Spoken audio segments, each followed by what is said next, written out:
Assalamualaikum warahmatullahi wabarakatuh. Perkenalkan, nama saya Wanda Hasna Zahira. NIM saya 244250712.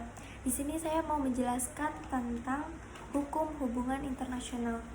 Di sini saya sudah membuat materi PPT yang saya rangkum. Apa itu hukum hubungan internasional? Hukum hubungan internasional adalah seperangkat aturan dan prinsip yang mengatur hubungan antara negara-negara dan entitas internasional lainnya. Contohnya seperti menyediakan kerangka kerja untuk kerjasama internasional, memastikan perdamaian dan keamanan global, mengatur perdagangan internasional dan perlindungan lingkungan. Sejarah hukum hubungan internasional itu ada di 1945, pembentukan PBB setelah Perang Dunia Kedua memperkuat kerangka hukum internasional dengan piagam PBB.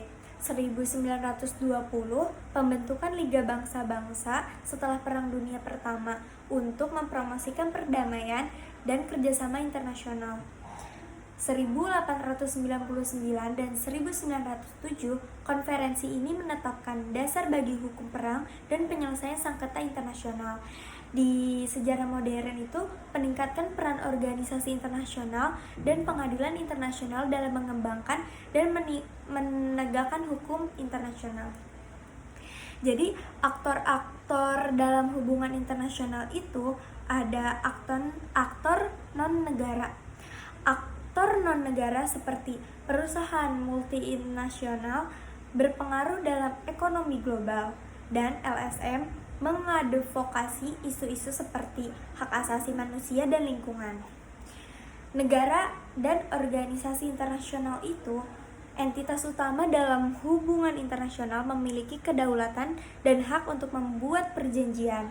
Organisasi internasional itu seperti PBB memainkan peran sentral dalam menjaga perdamaian dan keamanan. Sementara WTO mengatur perdagangan internasional dan menyelesaikan sengketa perdagangan. Sumber-sumber hukum internasional itu prinsip hukumnya yang diakui oleh negara beradab. Contohnya, prinsip keadilan dan kesetaraan. Ada traktat dan konvensi, itu perjanjian formal antara negara-negara yang mengatur berbagai aspek hubungan internasional. Contohnya, Konvensi Jenewa, Traktat Non-Proliferasi Nuklir.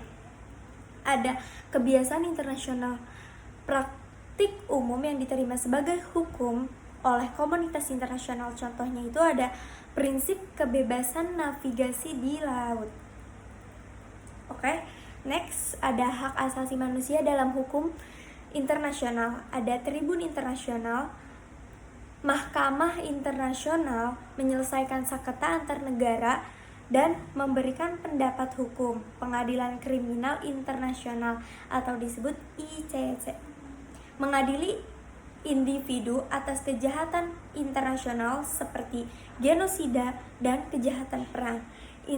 Ada instrumen hak asasi manusia lainnya, Konvenan Internasional tentang Hak Sipil dan Politik, dan Konvenan Internasional tentang Hak Ekonomi, Budaya, dan Sosial.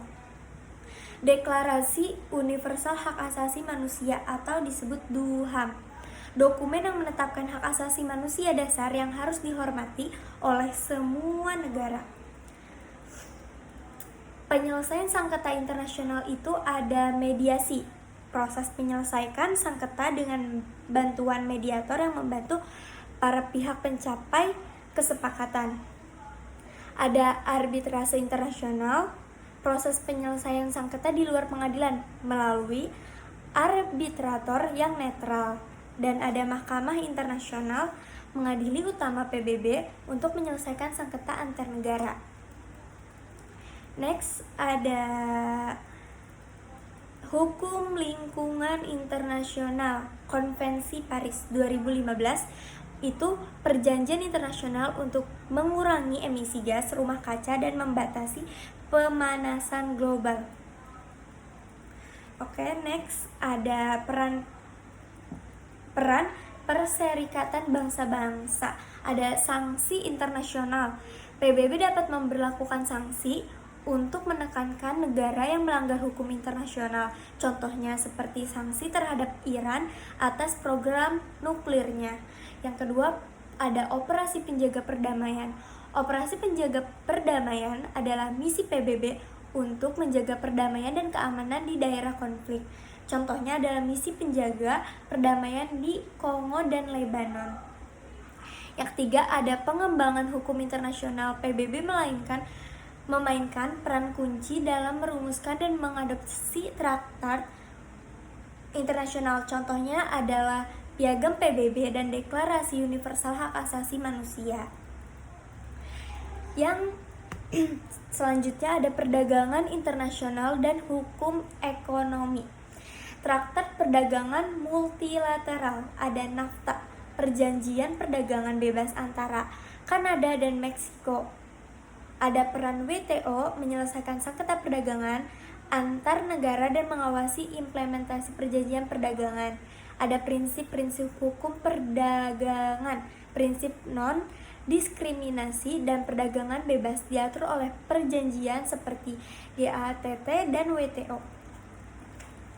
Hukum laut internasional, ada penyelesaian sengketa, ada hak dan kewajiban negara, konvensi PBB tentang hukum laut. Next, selanjutnya ada masa depan hukum internasional. Harapan dan tantangan untuk perdamaian dan kerjasama global yang lebih baik, serta tantangan dalam mencapai konsensus internasional, inovasi dan adaptasi itu dalam penegakan hukum internasional dan peran organisasi internasional dalam memfasilitasi perubahan. Arah masa depannya hukum internasional untuk menghadapi tantangan baru dan reformasi yang mungkin diperlukan untuk meningkatkan efektivitas. Ya. Selanjutnya ada pentingnya pendidikan dan kesadaran hukum internasional itu dorongan untuk kerjasama internasional dalam menghadapi tantangan global, serta perlunya reformasi dan adaptasi terus-menerus dalam hukum hubungan internasional. Sekian materi dari saya, kurang lebihnya mohon maaf. Terima kasih.